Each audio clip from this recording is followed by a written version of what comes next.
Hey guys, what's up? I've been doing a lot of the Blast Paris open and closed qualifiers, which are available to everybody through open IPs over the last few days.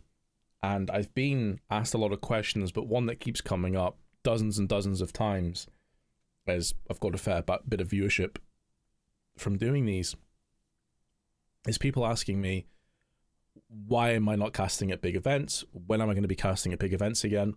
And it dawned on me that I haven't really made any kind of an update video or really explained anything as to the future of my commentating.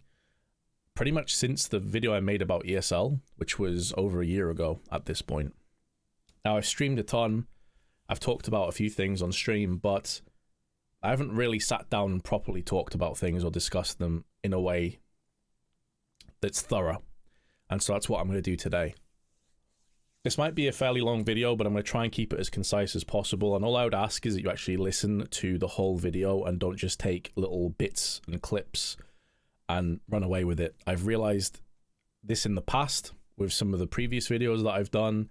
People take one tiny snippet of a video and then that's all they're going to run with. They don't listen to anything else, what it really means, or the details of it. They just take the headline and that's it. So I just ask you to listen to the video. So to get right to the point, in summary, about a year ago, well actually over a year ago, I made a video saying that I wasn't going to work with ESL going forward because of the takeover they went through, and until my position changed, I wouldn't be working with ESL. That's why you haven't seen me at a lot of big events, because I was true to my word. I didn't work with ESL. In actual fact, it's been closer to a year and a half at this point, and considering that ESL is a huge part of the CSGO calendar, and they took over DreamHack, who was pretty much my main employer back years ago. That's meant that that's a lot of money I left on the table, a lot of opportunities, and as a result, my career has stagnated. In fact, there's no way of getting around this. It's gone in reverse. I knew this was a possibility, and I knew that that was a likelihood of what would happen, and I accepted that, and I went in fully knowing what it meant. I don't regret the initial decision, because at the time I thought that was the correct decision to make. But I realized in hindsight that it was wrong. It was based off some false information, so I'm going to explain that here. And first off, I am open to working with ESL going forward, and Blast as well. In fact, I'm open to working with anyone going forward. Now, allow me to explain a few things. The first one is that over this last few months, I've gone through a real health scare.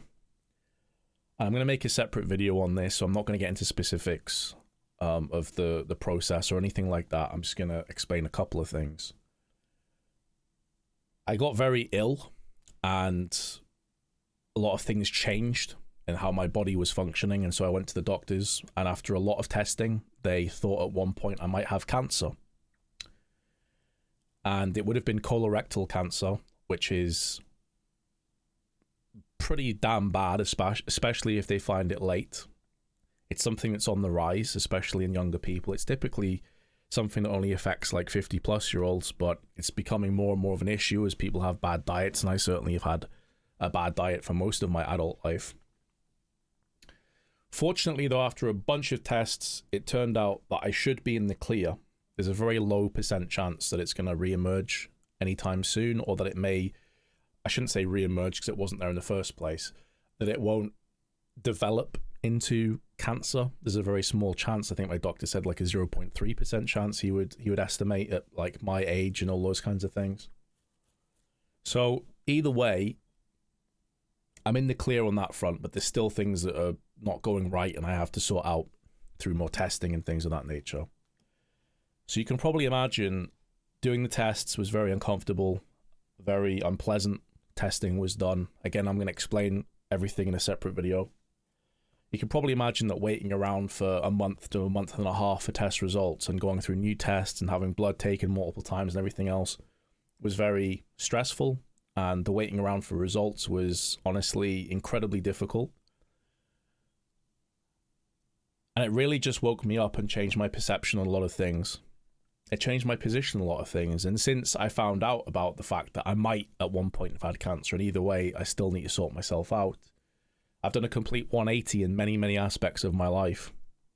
I've cut a lot of the stresses out of my life. I've cut a lot of things out, but again, I'll discuss that in a different video. One of the things it did, though, is it just made me realize again how short life is and to appreciate the things that I have in my life.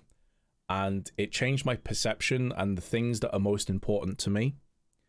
I've sacrificed the last 17 years of my life into casting. I'm working a bunch of different games, a bunch of different tiers, working a lot of the time for no money, especially at the start, to get to this point, sacrificing other career paths, relationships, other things. And this is what I love. This is what I want to do. This is what I'm passionate about. So I'm going to do it. I'm going to do the best that I can. I'm going to try my best to continue my career, which has definitely gone in reverse. I'm going to do what I can to get back to that level again. The gas tank is far from empty. I know what I'm capable of doing, and this is something that I absolutely love and I adore.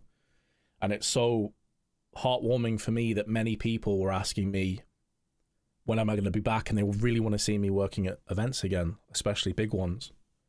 So that was really amazing to see. So this entire process has been an eye-opener, and it's definitely kicked me into gear, and it's kicked my ass into gear as well.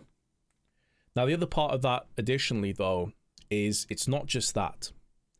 The thoughts that I was having already were that the perception that I had and the concerns that I had about the whole takeover, a lot of them hadn't come to fruition.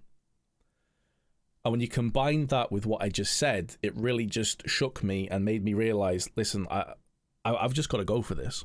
So my main concerns about the takeover was that I would have to be somehow complicit, or I'd have to make ad reads, or I would have to agree with everything that was being said politically or anything else that was linked to ESL. I thought they would be like neon-based ad reads and things of that nature, and it just hasn't been the case at all. As I've watched on, and I've been very keenly observant of this, it hasn't happened. Additionally, I've had a lot of conversations with people behind the scenes, both broadcast talent and producers and people that work in the production itself, and they all say the same thing. Nothing's really changed in that regard. It's basically the same as it was before. I think the content is definitely increased. Some of the content they've done, like with Stunner and the confessional booths and a bunch of other stuff they've done, I think has been really good. There's a lot of good that's come out of it. And I've just been watching on and kind of like assessing very slowly whether my position should change anyway. And I think the health related stuff has just kicked me into second gear, and like I'm like, okay, yeah, I have to reassess it now. My position has changed. Now, listen, I understand that some people are going to be angry or pissed off or disappointed or whatever else. I know there's going to be backlash about this. I know I'm going to get a bunch of garbage and comments and things of that nature thrown in my direction, and I understand it fully. If you're not happy with this decision, fair enough. I did say, though, in my initial video, not to witch hunt other people. I didn't expect anyone else to stand up or say anything about the whole process, and all I would ask is that you show me the same respect about this. If not, fair enough. That's your decision. If you don't want to support the stream or the casting or whatever else, that's your decision fully. But listen, my position has changed. It's really that simple. I'm not going to beat around the bush. I'm not going to pretend I never said the things I did. I said them and I own them. And my position has changed, and that's life. Things change. Perception has changed. And this is one of those situations for me. So thank you very much for listening. I will release a separate video on the process of what I experienced. It's going to be a very unpleasant video, but I think it's one that needs to be said because the screening process may have saved my life. And it's something that people are scared to talk about. It's uncomfortable, and it's killing a lot of people. Colorectal cancer is on a steep rise right now, and it's a very scary disease. Anyway, thank you very much for listening, and I will catch you guys in the next video. Hopefully, you'll see me at an event sometime soon, although I don't have anything lined up just yet, to be very clear. Peace.